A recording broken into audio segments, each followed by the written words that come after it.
OT 영상 다들 보셨을 거라 생각하고 이제 그 기준으로 말씀을 드리자면 이제 공부법 많이 들으셨죠? 예, 그래도 간단히 하겠습니다. 예. 일단은 OT에서도 말했지만 조문 활용하셔야 돼요. 조문 법전 다들 가져오셨죠? 법전 3법 일단 펴볼게요.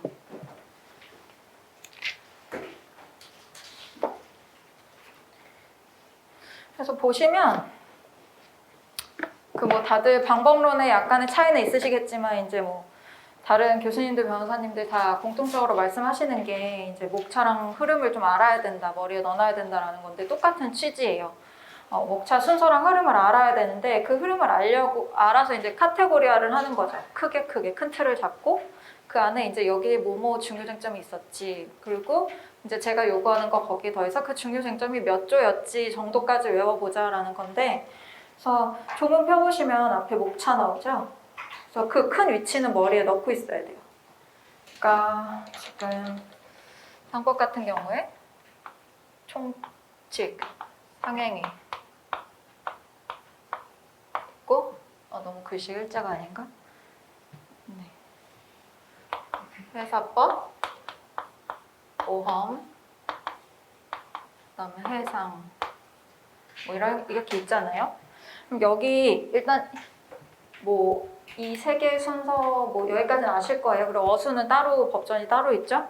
그럼 일단 이거 하고 나서 여기서 이제 오늘 나갈 게 총칙이잖아요. 제가 오늘 진도범위 총칙이라고 했는데, 그럼 이 총칙 안에 보면 상인, 상업사용인, 상호, 상업장부, 상업등기, 영업양도 이렇게 있잖아요. 이거를 제가 흐름을 알아야 된다고 했는데 이걸 단순 암기하라는 말은 아니에요. 그러니까 이거를 카테고리화를 해야 되는데, 그러니까 크게 보면 제가 쓰는 게 시간이 걸리니까 말로 할게요.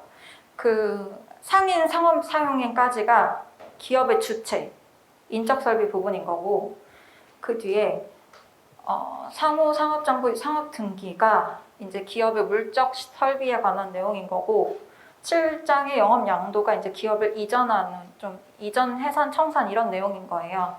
그래서 크게 흐름이 기업의 주체, 인적 설비, 그리고 물적 설비, 그 다음에 기업 이전 양도, 뭐 이런 내용으로 순서가 나왔다, 총칙은. 근데 이 큰 흐름이 다른 데서도 비슷하게 나오는 거예요. 그 밑에 회사법의 2장의 한명회사 보시면 거기도 처음에 설립, 회사 세우는 얘기 나오고, 그 다음 회사 내부 외부 관계 나오고, 그 다음에 이제 회사 해산 청산 이런 식으로 순서가 나오잖아요. 그러니까 일단은 이게 상법은 구조 자체가 여기 처음에 어떻게 그 회사 또는 기업이나 상인이 이렇게 형성이 되는지가 나오고, 그 다음에 그 형성된 상인이나 회사가 어떤 순서 어떻게 활동을 하는지 나오고, 그 다음에 이제 어떻게 그 회사가 청산하고 없어지고 뭐 양도하는지 나오는 거구나, 그 순서로 이루어졌구나, 일단 그 큰 순서를 아셔야 되는 거예요. 그래서 그걸 알고 난 다음에 이제 우리가 이제 앞으로 수업을 나갈 거잖아요. 그러면은 이제 각 그 파트별로 중요 쟁점을 떠올려 보는 거죠. 예를 들면은 뭐 상인에서는 지배인이 중요했다, 지배인의 대리권이 중요했다, 그리고 뭐 부분적 그 부포사 물점사가 있었다, 이런 식으로 이렇게 계속 머릿속에 떠올려 보는 거죠. 그래서 이거를 좀 할 수 있으셔야 되고, 네, 그래서 공부하면서 그 안에서 이제 좀 더 디테일하게 위치를 잡아가야 된다라는 거고, 그리고 또 조문을, 그러면 이 공부를 할 때 왜 굳이 조문을 갖고 해야 되느냐 하면은 조문집을 보고 이게 요건을 잡는 연습을 해야 되거든요. 그러니까 제가 이게 도움되시라고 교재에서도 의의 부분은 최대한 조문의 내용을 크게 가감하지 않고 썼어요. 보면은 근데 이제 의의나 뭐 요건 효과를 보다 보면 대부분이 조문에서 크게 변하지 않는데, 조문에서 조금 한두 가지 요건이 추가되거나 빠지거나 이런 식이에요. 의의 요건 효과순으로 우리가 사례를 풀 때 많이 쓰잖아요. 그래서 이제 그러면 조문집에 이제 빠진 요건이라던가 뭐 그런 거를 이렇게 이렇게 한 단어 같은 걸로 이렇게 옆에 작게 써서 넣으면 나중에 이제 조문을 이렇게 계속 보다 보면 그러니까 이게 예컨대 4조의 당연상인을 한번 보실까요? 그 4조 보면 상인, 당연상인에서 자기 명의로 상행위를 하는 자를 상인이라 한다. 이렇게 나와 있죠. 그러면 이 당연상인의 요건은 그 교재 258쪽 그 서진순 페이지로 말씀드릴게요. 그 258쪽 보시면 거기 요건이 자기 명의, 상행위 이 두 개는 그 의의에 들어있잖아요. 근데 3번 요건으로 영업으로라는 게 들어있죠. 그럼 이 영업으로는 조문에 없는 거예요. 그러면 이거를 공부할 때 이걸 단수 남기하셔도 되는 거고 단수 남기할 게 너무 이렇게 하면 많아진다 하면은 이제 4조 그 옆에 거기에 영업으로를 삽입해서 써도 되는 거고 그러니까 이런 식으로 본인만의 좀 축약해서 조문에 좀 추가하는 사항을 넣어가지고 조문만 보고 의의 요건을 사례형을 바로 뽑을 수 있는 연습을 하시라는 말이에요. 그래서 근데 이제 네. 그래서 제가 오늘은 이따가 이제 그 본 내용 들어가서 여기에 이렇게 적어보세요. 이렇게 추가하세요. 이런 식으로 한두 개 예시를 좀 들어 설명을 드릴 거예요. 그럼 이제 그렇게 한두 개 하시다 보면은 아, 나도 이런 식으로 내가 좀 추가하면 좀 도움이 되는구나. 이런 거 좀 요령이 생기실 것 같고 그래서 저 같은 경우는 뭐 그렇게 이제 최대한 뭐 축약해서 쓰거나 아니면 연계된 조문을 옆에 써놓기도 했고 그리고 좀 중요한 거는 요건 같은 거 이렇게 앞에 1, 2, 3 붙이기도 너무 좀 이렇게 하다 보니까 1, 2, 3 번호 넣는 것도 너무 많아지면 지저분하더라고요. 조문이 너무. 그래서 이제 그냥 연한 노란색으로 이렇게 밑줄만 요건을 쳐서 이 부분은 요건 하나 끊어지는 요건이다. 이렇게 내가 딱 볼 수 있게 이렇게 하기도 했고 그래서 여러분이 시험장에 들고 가는 게 결국은 조문집 한 권이거든요. 법전은 우리에게 유일하게 허용된 어떻게 보면 커닝 페이퍼 같은 거라고 생각하시는 거예요. 그래서 이게 맨날 조문집을 법전을 이렇게 펴놓고 법전 위주로 보다 보면 나중에 현장 가서도 똑같은 법전이잖아요. 법전 봤을 때 내가 이거 볼 때 이 조문으로 갔었지. 이게 요건이었지. 이게 훨씬 빨리 생각이 난다는 말이에요. 그래서 어차피 교재도 결국은 조문이랑 판례를 엮은 것이 교재잖아요. 그러니까 이제 법전을 좀 기본 교재처럼 부교재처럼 해서 쓰시라 말씀드리는 거고 그리고 이제 예습복습을 꼭꼭 하셔야 됩니다. 지금 다음 주에 이제 모의고사 기간이시죠. 그래서 이게 상법이 또 하필이면 모의고사 기간 전후로 껴있어가지고 지금 내가 이 시험 하루 이틀 전에 이거 상법만 내가 보고 있기 했는데 제 안 된 게 너무 많다. 난 지금 민법이나 뭐 딴 걸 해야 된다 이러실 수 있는데 그래도 예습복습 꼭 해주세요. 꼭. 그래서 당일 우리가 매일 아침에 이제 시험을 보잖아요. 그럼 시험 보러 오기 전에 일찍 일어나서 한번 보시면 너무 좋겠지만 난 아침형 인간이 아니다 하시면 전날 밤에라도 꼭 한번 읽어주시고 그 다음날 시험 범위 그리고 이 말은 그리고 시험 보러 꼭 오시라는 말씀이에요. 저도 아침형 인간이 아니어서 해 뜨는 거 보고 자고 이런 스타일이어서 이 아침에 시험 보러 오는 게 그 저녁형 인간인 분들에게 얼마나 힘들지 아는데 그래도 그러니까 만약에 여러분이 나는 아침에 시험은 도저히 못 보겠고 그래도 나는 그 시험 문제 받아가서 집에서 내가 혼자 시간 관리 잘해서 오후 시간대 혼자 풀어보겠다 자신 있으시고 실제로도 그렇게 나는 한다 하시는 분이면 그래요 내가 정신 더 맑은 시간에 나한테 좋은 시간대에 풀면 더 좋겠죠. 근데 내가 이거 할 수 있을 것 같았는데 하루 이틀 해보니까 난 도저히 나 혼자는 못 풀겠더라 하시는 분은 아무리 졸리셔도 이거 시간 길지 않잖아요. 10회고 시험은 일주일에 7회만 보니까 7일 정도만 조금 힘내셔가지고 아침에 꼭 와서 이거 써보시는 거 꼭꼭 추천드려요. 그래야 이거를 사실 사례형, 기록형 써보는 시간, 연습하는 게 의외로 혼자는 시간 내서 하기 쉽지 않거든요.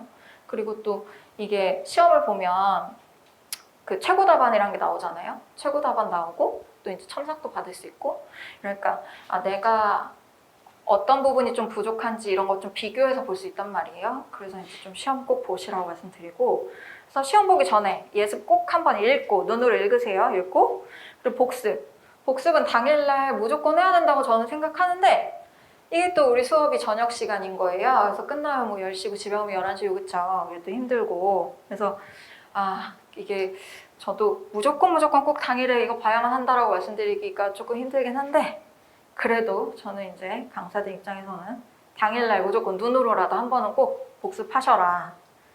물론 쓰면서 하면 제일 좋습니다. 그래서 여러분 기억의 망각곡선이라고 들어보셨죠? 못 들어보셨나요? 너무 유명한 거잖아요. 그 1시간 지나면 50% 까먹고 24시간 지나면은 70% 까먹고 뭐 15일 지나면 뭐 80% 까먹고 그래서 한 달까지는 우리의 기억이 단기 기억이라는 거예요. 한 달이 지나야 장기 기억이 된다. 그래서 그 변호사 시험이 밑 빠진 독에 물을 붓는데 시험 당일날 물을 겁나 빨리 부어서 빠지는 속도보다 차는 속도가 빠르게 해서 시험 당일날 어떻게든 그 독을 채우는 시험이다. 저는 이렇게 생각을 하거든요.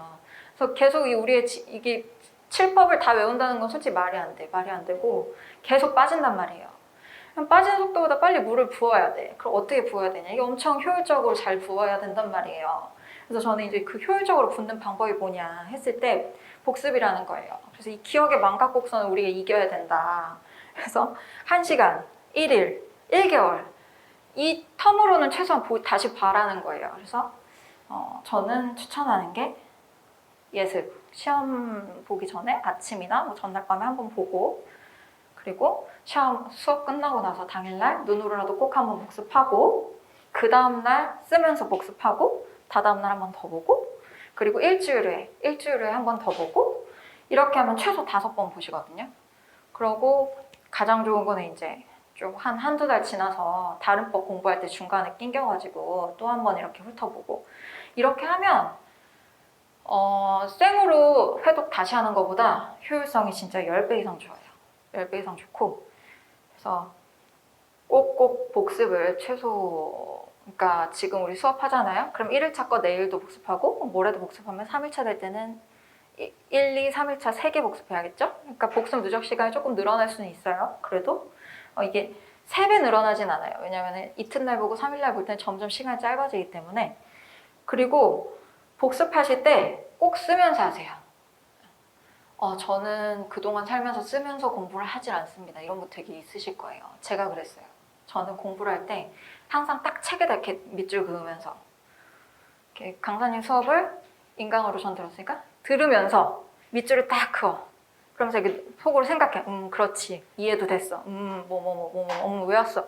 이렇게 제가 공부를 했어요. 근데 이게 안 쓰면서 하는 거는 결코 정확한 문구를 현출하실 수가 없어요. 그러면은 그 사례 기록형 풀 때 너무너무 안 좋아요. 그 사례 기록에서는 꼭 그 판례에 특정한 워드를 넣어줘야 되거든요. 그 워드가 느낌적인 느낌으로밖에 안 나와요. 이게 눈으로만 보면. 그래서 꼭 쓰면서 하셔야 돼요. 전 쓰는 거 정말 싫어했는데 그럼에도 불구하고 저도 재수를 할 때 아시겠지만 저도 쓰면서 했고 쓰면서 하는 거 또 쓰면서 하랬더니 왜 인기 강사님들 수업 들어가면 뭐 판서 노트? 뭐 이런 거 돌잖아요. 나눠주기도 하고 그것처럼 막 예쁘게 쓰는 분들 있어. 목차 하나하나 딱딱 잡아가지고 막 색깔 펜 써가면서 이렇게 쓰라는 거 아니에요. 외우는 용도로 쓰라는 말씀이에요. 그래서 이게 인강 들으시는 분들 못 보실 수도 있겠는데 제가 썼던 걸 가져왔는데 이게 동시행 항변권이에요. 그러니까 첫날 쓰면서 복습할 때는 이렇게 들었죠? 한 장이 들었단 말이에요. 한 장으로 썼어요. 문장으로 좀 길어요. 여기 보시면. 이러고 둘째 날 쓸 때 한 페이지로 줄었거든요. 양이 좀 비교가 되시나요? 이렇게 둘째 날. 그리고 마지막 셋째 날. 여기 딱 이만큼 썼거든요. 이만큼.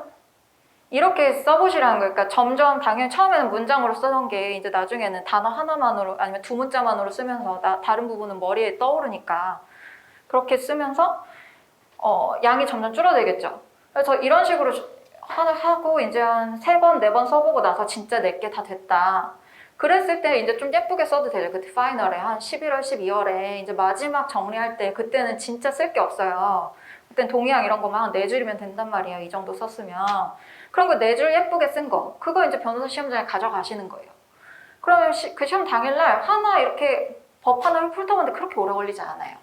여러분이 아무리 그 얇은 요약서 있죠. 요약서 가지고 거기에 아무리 내가 압축적으로 정말 중요한 데만 막 포스트잇 붙이고 뭐 정말 막 별 붙여서 했다 해도 그 몇백 페이지 넘기는 것도 시간 많이 들어. 그래서 물론 이렇게 칠법을 다 할 수는 없겠지만 정말 중요한 법이나 내가 진짜 약한 법 이런 거는 이렇게 저는 꼭 하시라고 말씀드리는 거예요. 그래서 꼭 쓰시면서 하셔라 복습을. 그리고 이 마지막 거는 어떤 강사도 말 안 했을 것 같은데 강의를 여러분 핸드폰 있으시죠? 핸드폰으로 녹음을 하시는 것도 괜찮습니다. 이 뿌리라는 말이 아니라 여러분이 3시간 반이잖아요 우리가? 이제 쉬는 시간 빼면 3시간 정도 할 텐데 난 3시간 내내 너무 집중력이 좋아. 그러면 강의 녹음할 필요 없죠. 난 듣는 순간 막 스펀지처럼 쏙쏙 빨아들이고 막 한시도 나는 눈을 팔지 않는다. 이러면 녹음할 필요 없는데 저 같은 경우는 이게 학생 때 너무 집중하면 한 15분, 20분 집중하면 머리가 갑자기 핑 도는 거야. 그럼 어떻게 졸린데 잠깐 이제 눈을 붙여야 되는 거예요. 그럼 5분, 10분 정도 이렇게 내가 잠깐 정신이 혼미했어. 그럼 그 사이에 한두 페이지 나갔어. 그럼 그 부분이 빵꾸가 나잖아요. 그럼 그것만 가지고 또 인강 앉아서 듣기, 딱 그 부분 딱 찾아서 듣기 쉽지 않아요. 저는 어떻게 했느냐. 내가 딱 집중이 흐려지는 그 순간 핸드폰 딱 터치하면 지금 녹음 몇 분 된 거 있죠. 그럼 그 녹음 그 분수를 딱 그 진도 나가는 거기다 적어놔요. 그리고 나 잠깐 딴 생각하고 끝났을 때 이제 잠깐 졸거나 딴 생각하고 끝났을 때 다시 딱 하면 지금 몇 분째야 있잖아. 그럼 그거 딱 그 진도 부분 또 써놔. 그럼 나중에 집에 가서 복습할 때 그 부분만 다시 들으면 되는 거거든요. 그리고 또 이렇게 졸거나 딴 생각했을 때 말고 이해 안 되는 부분도 있을 수 있잖아요. 나는 이 부분 내가 유난히 약한데 강사가 너무 빨리 진도를 나가더라. 그럼 그런 부분도 이제 시간 딱 체크하셔가지고 이 시간부터 이 시간까지 다 하면은 딱 거기만 여러 번 반복해서 들을 수 있잖아요. 그러니까 꼭 복습할 때 한 번만 안 듣고 뭐 예를 들면 씻을 때 딱 그 부분만 들을 수도 있는 거고 뭐 버스 탈 때 이럴 때도 들을 수 있고. 그래서 저는 개인적으로 그런 식으로 좀 특히 예습 복습할 때 활용을 많이 했거든요. 좀 추천드리는 방법입니다.